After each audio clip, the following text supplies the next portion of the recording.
Dating can be so much fun. It can also be totally energy draining, and especially if you're out there looking for your one, okay? So you know, the perfect match for you, your soul partner.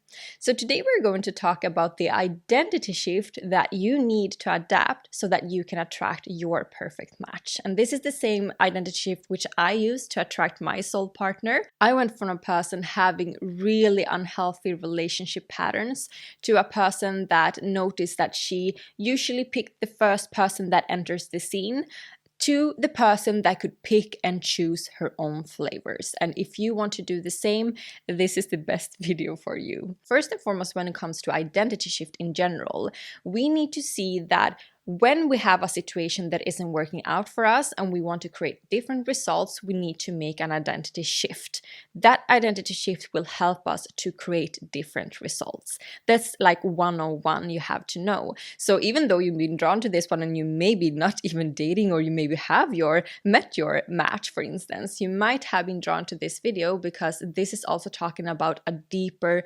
understanding of identity shifts actually. And I use this formula even today in other situations as well. But when it comes to identity shifting, we usually see it as, first and foremost, you know, we have something in regards to our energy that we need to clear out. We need to have a decluttering phase, so to say. We need to make space for something new. Whereas then when we are navigating between the old version and the new version, there's where we set the scene for really create this kind of positive atmosphere, I would say, and really start to tweak our mindset and so forth. And then usually we'll also begin to embody everything that we have learned from the other stages. And this is where we really get into, you know, the energetics of things. So this is like 101 when we talk about identity shifting, which I will also follow exactly for this one as well. The number one thing that you have to start with, and if you have done this from before, I want you to reboot your system and do it again. I want you to write a worthy/deserve list. And I do talk about this in another video, so I will also link it in the description if you want to, you know, go deeper into this topic. But essentially what this is about is to make sure that you see yourself as worthy, and make sure that you see yourself as deserving something really good in your life, okay? So this is a list where you write down everything that you are worthy of and what you deserve and how you deserve to be treated. And then you have to make sure that you are also treating yourself in the same way. Okay, so that's kind of the foundation that we need to have in order and in place first and foremost.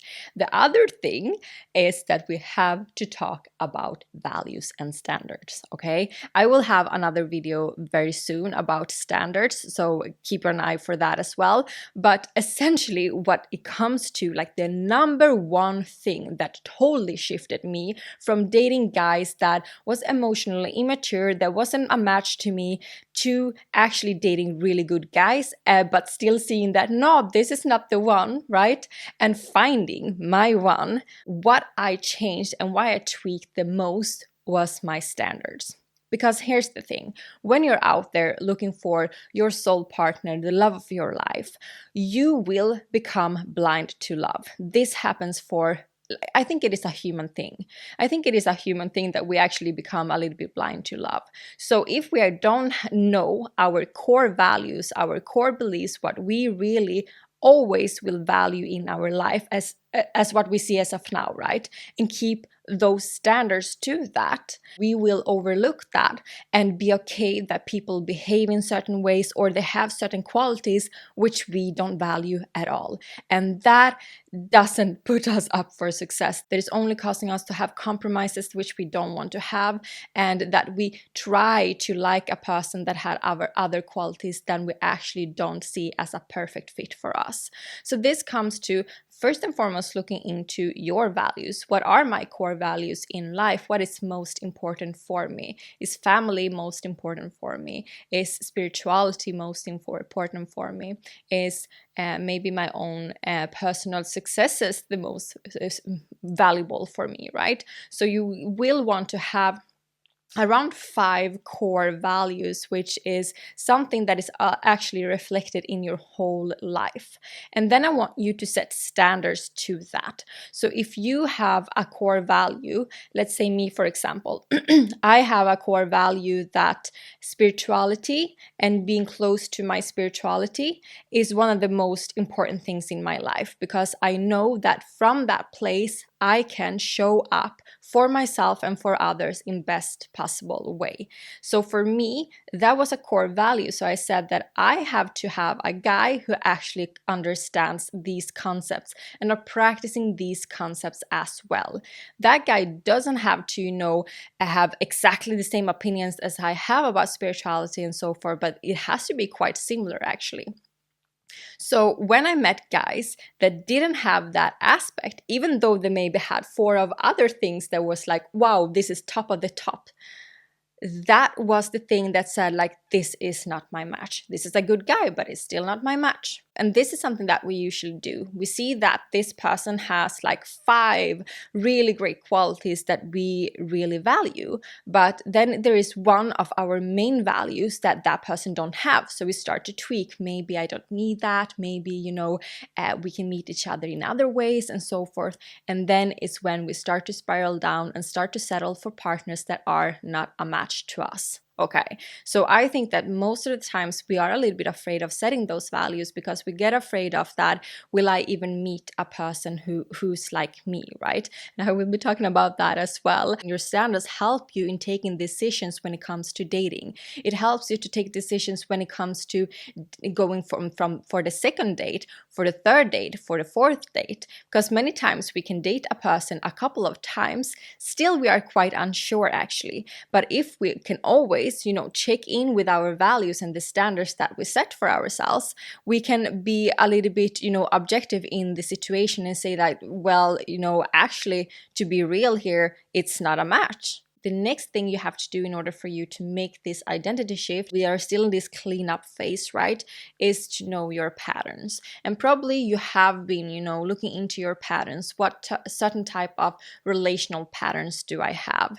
But I want you to pinpoint it. Maybe write down the top 5 main patterns that you have in relationships that you want to break now. So this might be that you have pleaser behavior, or it might mean that you usually push people away, all these different type of patterns that haven't served you, the main things that haven't served you when you've been dating before, when you've been having partners from before. And this is something that you also, of course, authentically want to change within. So these patterns, we want them very visible as well, because we want to all the time being very aware of them when we are dating. So why we want to be aware of this when we are dating is because when you're meeting a person, we say that you're dating this person, and you begin to notice that you start to, step more and more into your pleaser the identity to always please people, the version of you that break your own boundaries and so forth,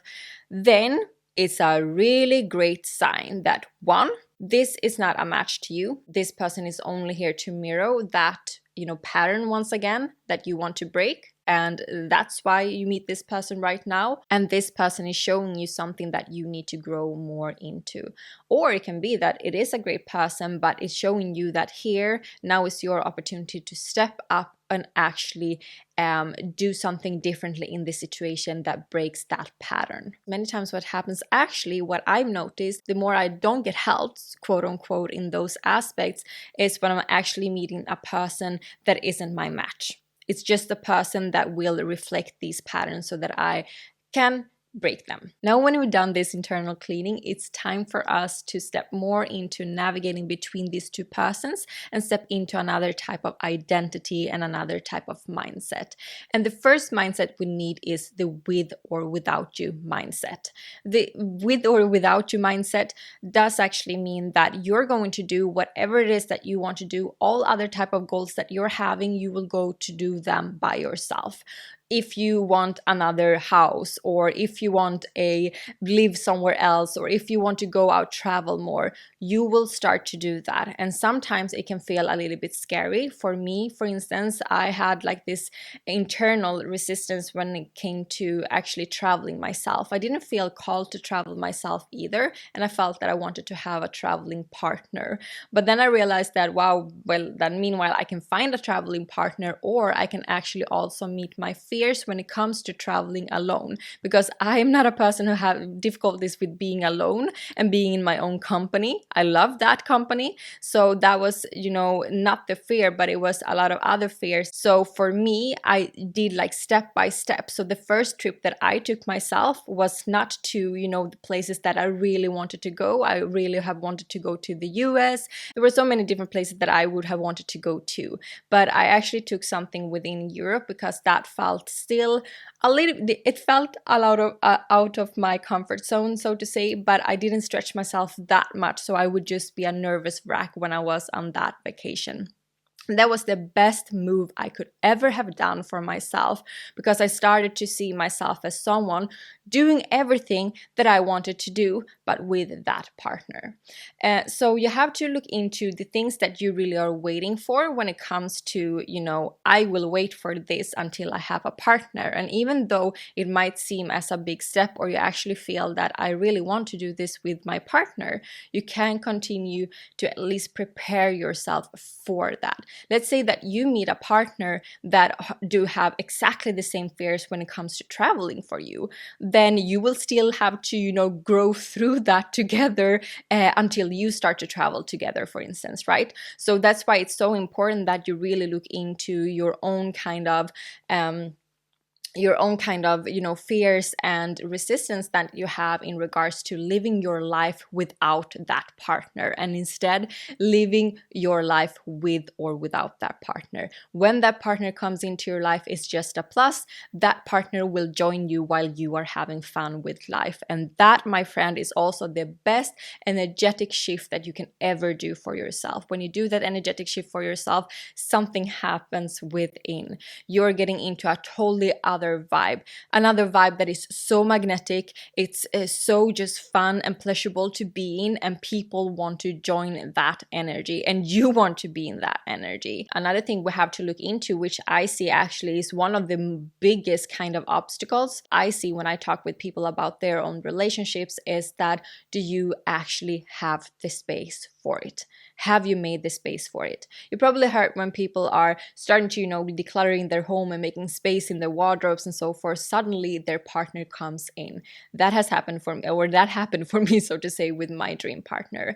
But there are also other things that I did, not only decluttering, the physical space. I looked into all areas of my life, meaning mentally, emotionally, physically, and spiritually.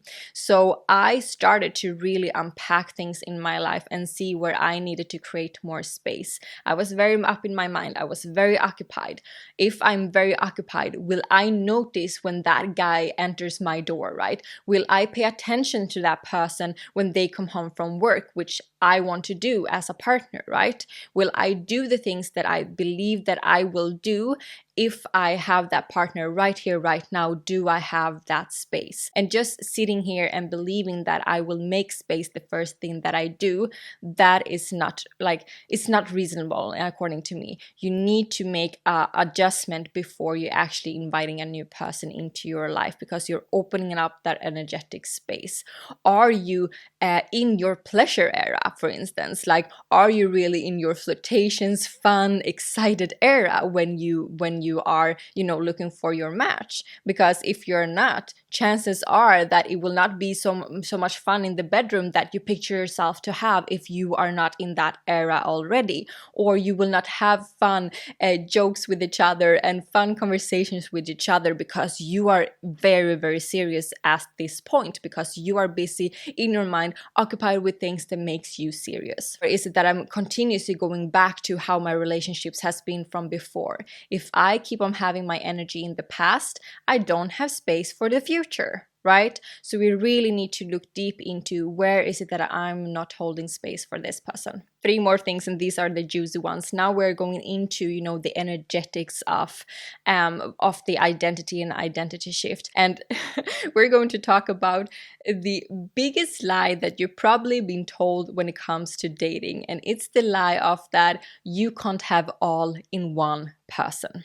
Let me tell you this. If I believed in that lie, if I believed in all people that told me that that person that I am picturing myself does not exist, I wouldn't have the happiest relationship I've ever had. I wouldn't have met my soul partner. I wouldn't have wake up every single day, sit when I'm working every single day, or when my partner is coming home every single day and feeling so grateful for my relationship. I wouldn't be in that state. And I wouldn't be in that state because I would have listened to people that didn't have the same standards, didn't have the same values, and didn't have the same beliefs as I, okay? So you have to check in with your own beliefs first and foremost. What you believe yourself to be. Do you believe that you can have all in one person? And hear me out here a little bit before we go into this one. This is my rant. Okay, so when it comes to you, do you believe that you are all in one person? Meaning, do you believe that you actually have everything that a person could possibly dream about when it comes to a relationship, right? If you don't believe in that, first and foremost, go back to your worthiness, go back to what you deserve, go back to the self-love, right? That we talked about. But secondly, if you exist, if you really believe that I'm actually a really good deal out here, right? Then chances are, because we're many, like a lot of other humans, right? Chances are that there is another person who has it all as well. And this is not to talk about inauthentic kind of criteria that we set for ourselves. When we are authentic and genuine, the universe delivers. So if you are authentic with what you actually require and the criteria that you have for a partner, the universe will deliver for you. If they are not authentic, the universe will not deliver, because the universe wants the best for you, because you're the universe and the universe is you, right? So we all want to, continue to live our best lives around here. If you believe your partner is your best friend, and also your partner is the one who sees you the most, and the partner who is the most fun, or the partner who is, the most delicious looking guy or girl ever, whatever it is, if you genuinely and authentically have those criteria and believe in that, that's great. I don't think that you should settle. Okay, I'm ranting in this, but this is really short. If I wouldn't have not listened to the people who told me over and over again that, Linnéa, maybe there isn't that guy out there, maybe you need to adjust a little bit. If I wouldn't have tuned in and listened to me, to my authenticity, and tuned in and really felt like, well, I'm like this, I'm like that, why wouldn't there be a person who has it all as well, right?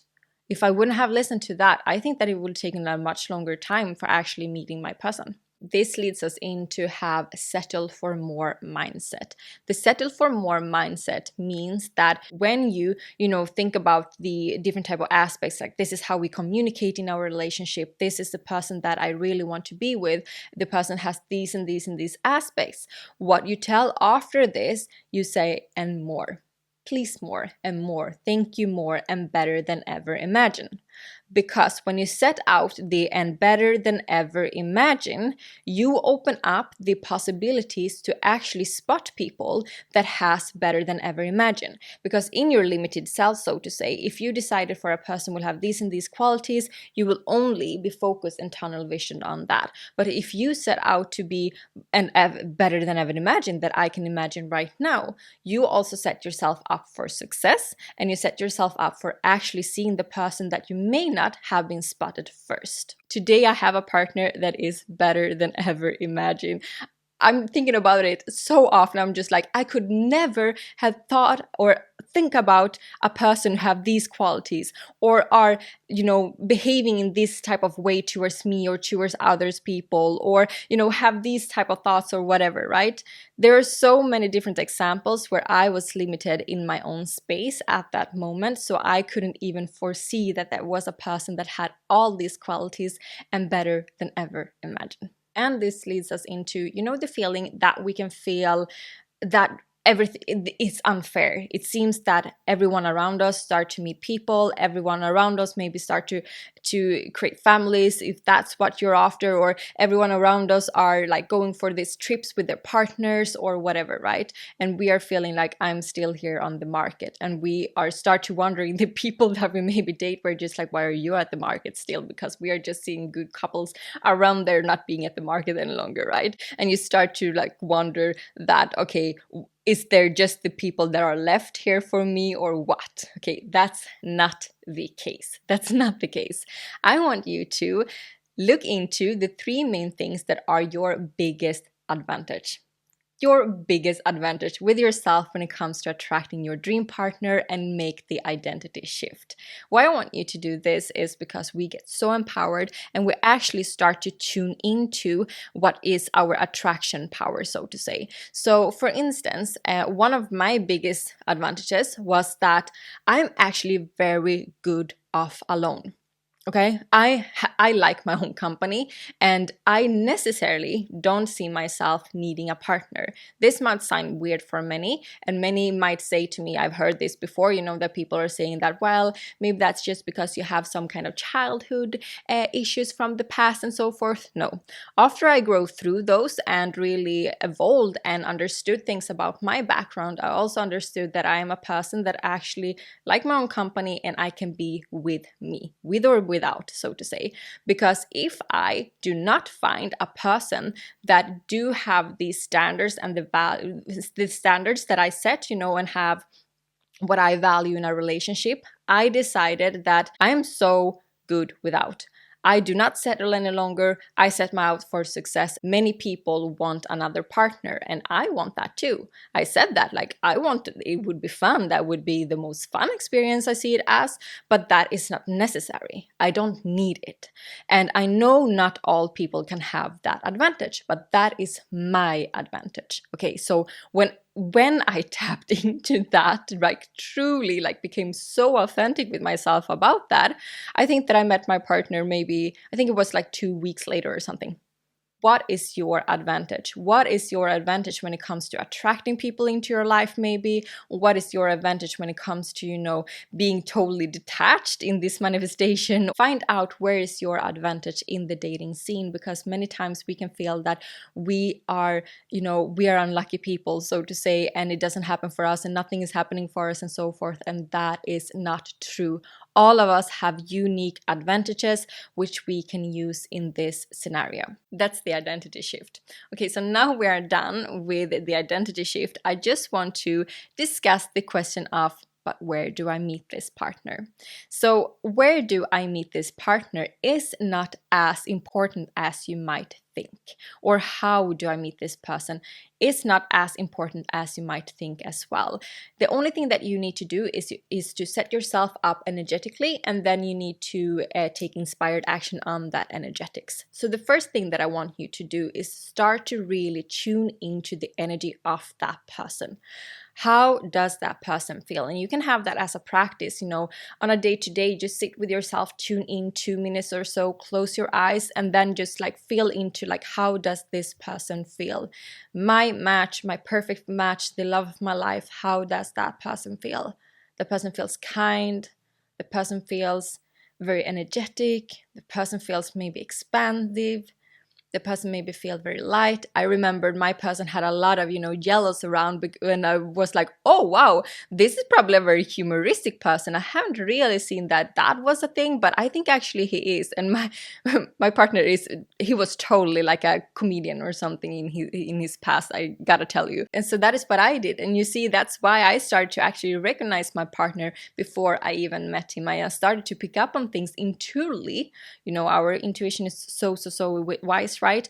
I start to pick up intuitively of how that person is and who that person is, so to say. So sit with it, tune into that energetics. When you feel quite content with that, so to say, you have a great picture, I want you to still, tap into that energy as often as you want to and as often as you can, actually.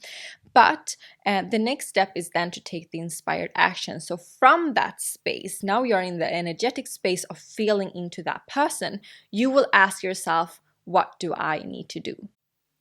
and you're just going to write down what you need to do. So that might be that you feel very giggly and excited now for contacting a friend, or you feel very giggly and excited to go to the library, or you feel that you want to sign up for a certain class or something like that, right? I never liked dating apps, and I was very stubborn and saying like, no, my one will be somewhere else and then the dating apps. He will just show up, and that might be. I think that if we're meant to be, we're meant to be, but it might have taken so much longer time until I tapped into his energy. And one day, my colleague is saying to me, you know what? I have found a dating app. I think that should be the best dating app for you. I know you don't like apps, but this one will be great for you. I met my partner 1 week on that app. I think I talked with like 3 people, 4 people or something. He was like the third person that I talked to. So you see, if I wouldn't have, open up energetically for that, because my energetic space was that, okay, some person will probably give me some advice, or some person will probably give me some direction. That is what I felt into. That was my desired, inspired action, to be open to what other people might give me for clues here. And that's what's the clue, right? So now I also made the process of finding the person and where to and how to find the person so much more easier, so much more fun, and so much more playful. Now, as I said to you throughout this video, it is so important to think about that when we are doing this identity shift, mindsets are great. Making sure that we're having space is great, but it's the full formula, and it's also, us stepping into a certain type of embodiment and us stepping into a certain type of energy that makes the biggest difference. And mindset goes within that energy, right? But that's not all. We also need to really tune into what are the vibes, what are the ways that I should show up as in order for me to attract my desire. So you can also check out my Fulfilled You course. That is a great course for you as well, because here I'm actually talking about how to be fulfilled in the now without, waiting for a certain situation or desire to come through for us. So good luck in your dating scene. Let me know what your thought about this, and let me know in the comments if you want me to talk about another type of identity shift, something else that you want to attract into your life. And keep on listening to Within Talks. Bye.